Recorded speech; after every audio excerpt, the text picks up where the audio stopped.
everyone and welcome back to the channel. I am Kirsty and this is Stuck in the Mud. I really hope my videos are continuing to help you on your OCD and anxiety recovery journey.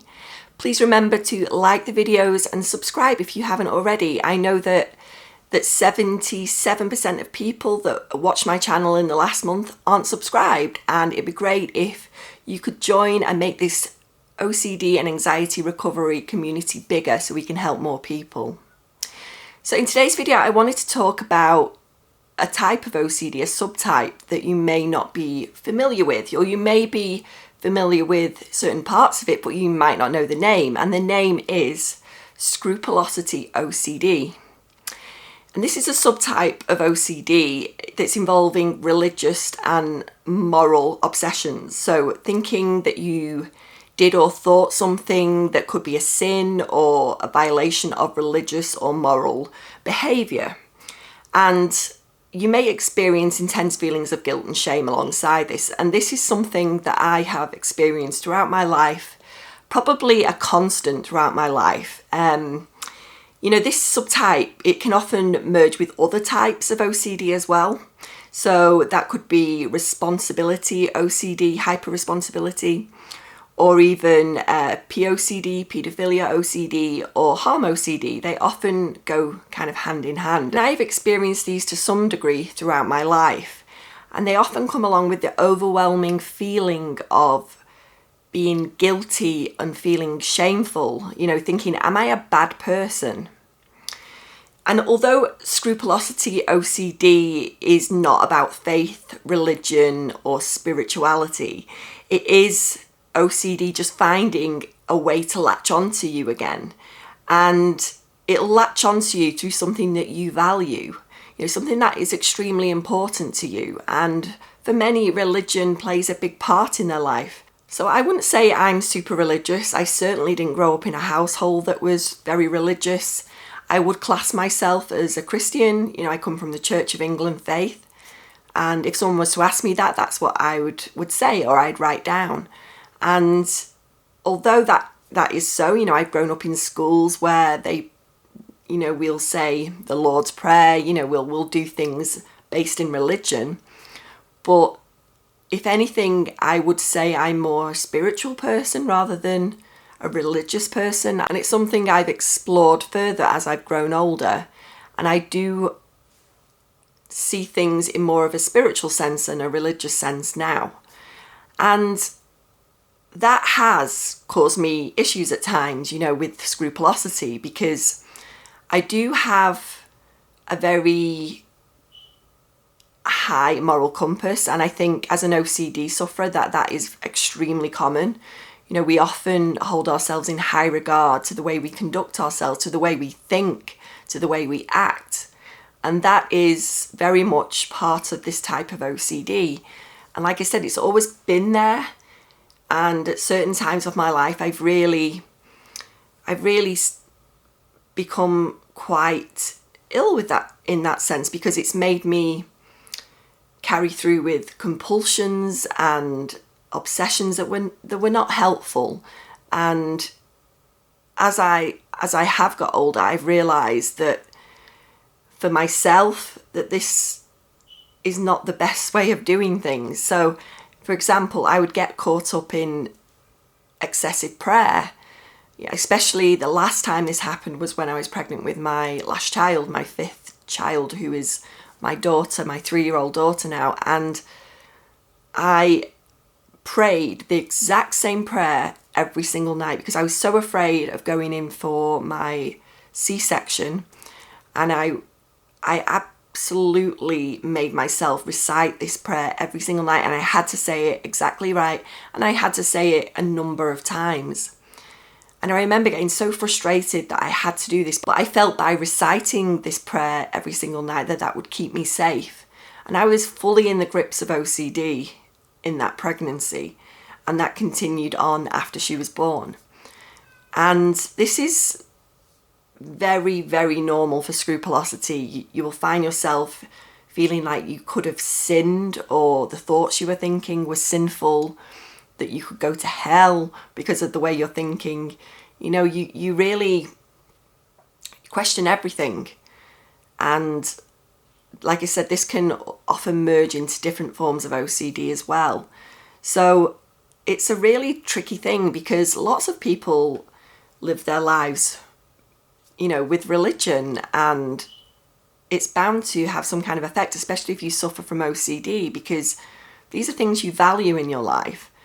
And I value being a good person, and that is something ever since being little. I've often been known to ask for reassurance, asking that, am I a good person, and ruminating over the fact that am I a good person, or am I nice? I've often asked for reassurance from family members, to ask, do you think I'm a nice person? Do you think people like me? You want that reassurance, you want that comfort to know that that's the case, and you will often find yourself just thinking for hours, trying to work everything out, trying to weigh it up, like, well, this is a bad person, but I think these kind of thoughts, so does that make me a bad person?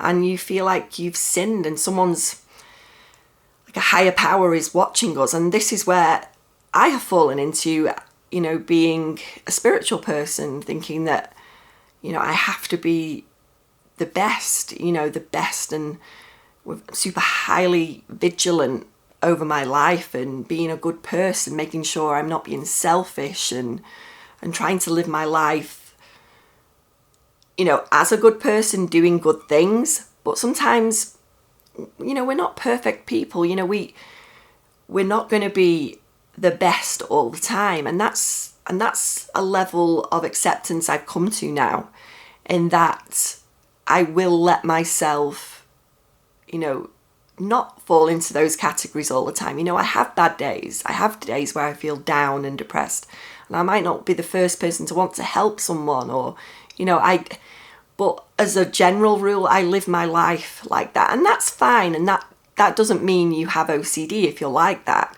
It's nice to do nice things for people and be a good person. I'm not saying to be any other way, but I don't beat myself up the same way I used to with OCD when I'm not being a certain way. I allow myself to feel the way I feel on the days that I do, because I think that's an important part of recovery, that we allow those feelings to be there.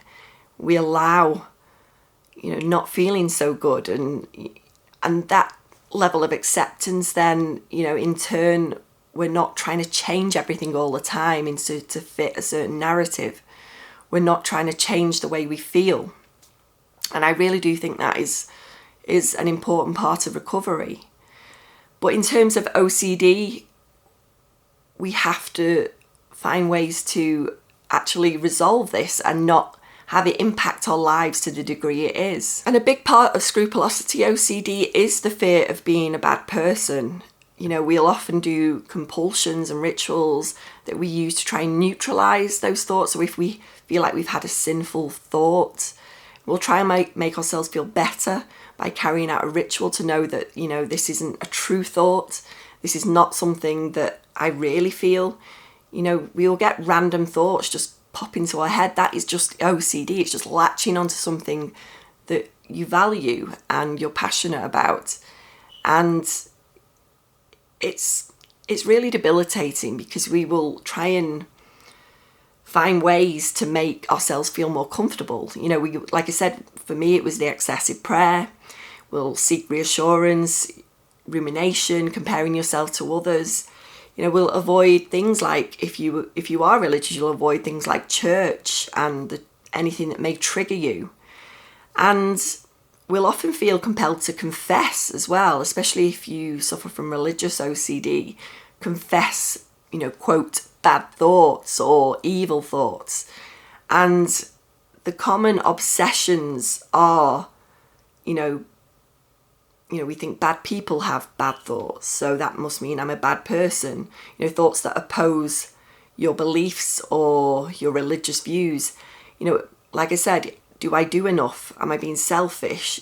We often think about blurting out inappropriate words that could be hurtful to others, and this is something I have suffered a lot as well. I would never want to cause harm to anyone else or hurt someone else's feelings, but I'll often get those thoughts about someone in my head, and I'll think, why have I just thought that? And then I will get the false memory OCD that will merge with that one then, saying, well, did you just blurt out something really offensive to that person? They're going to do something really terrible now because you've said something really nasty to them. I get really nasty thoughts about people, and it's just not in my character.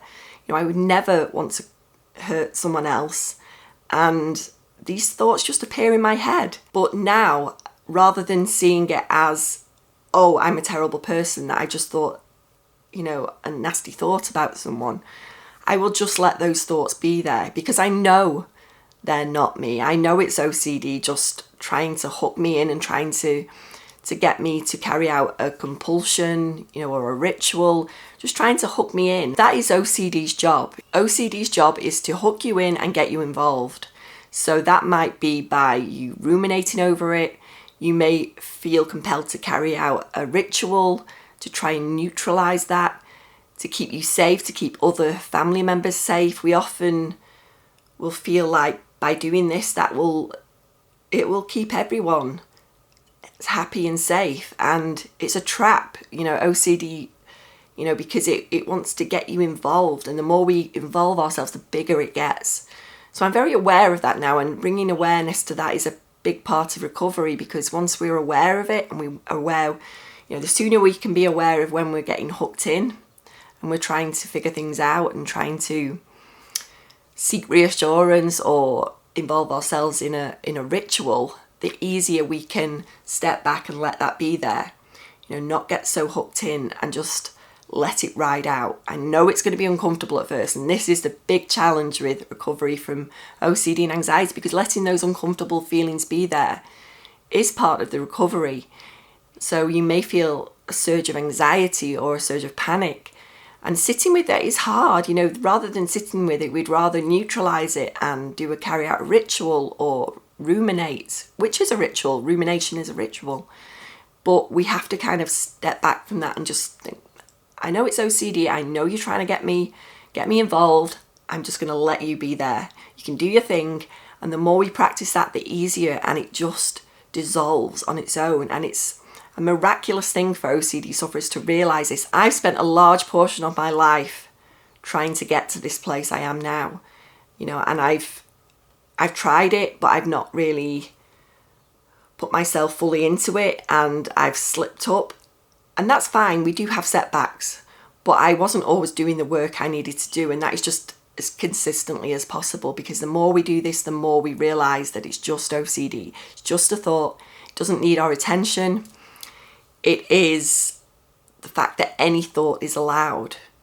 Any thought. How powerful is that? We don't have to do all these things. We don't have to feel guilty for the thoughts we think. They are just thoughts. That's just a major thing for recovery from OCD, just to realize that it's just a thought.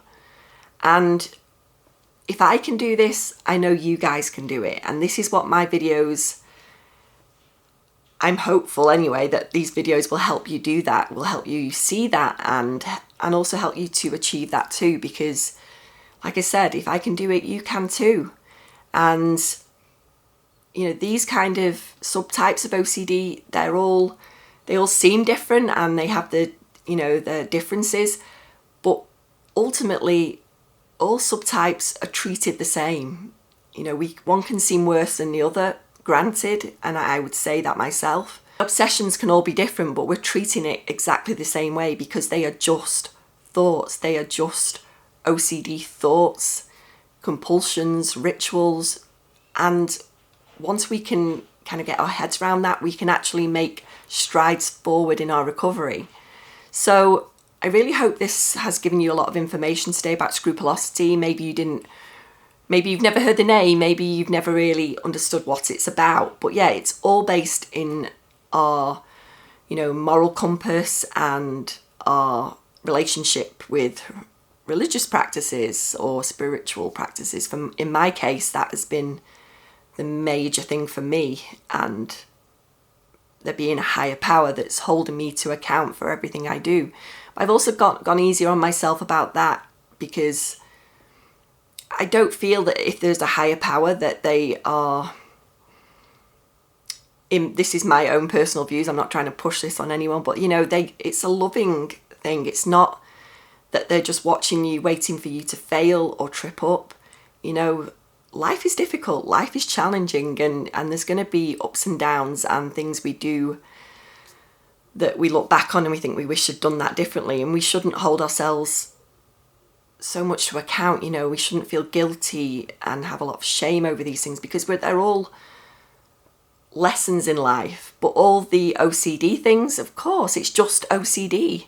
You know, all the guilt and shame we feel about the OCD thoughts and things, it's just OCD. That is not you, because that is not in your character, and you shouldn't feel guilty for having those types of thoughts. Thanks for watching today. I hope, like I said, it's giving you a bit more food for thought about this type of OCD, and giving you some steps for actually recovering as well, because that's where ultimately we all want to be and where you deserve to be.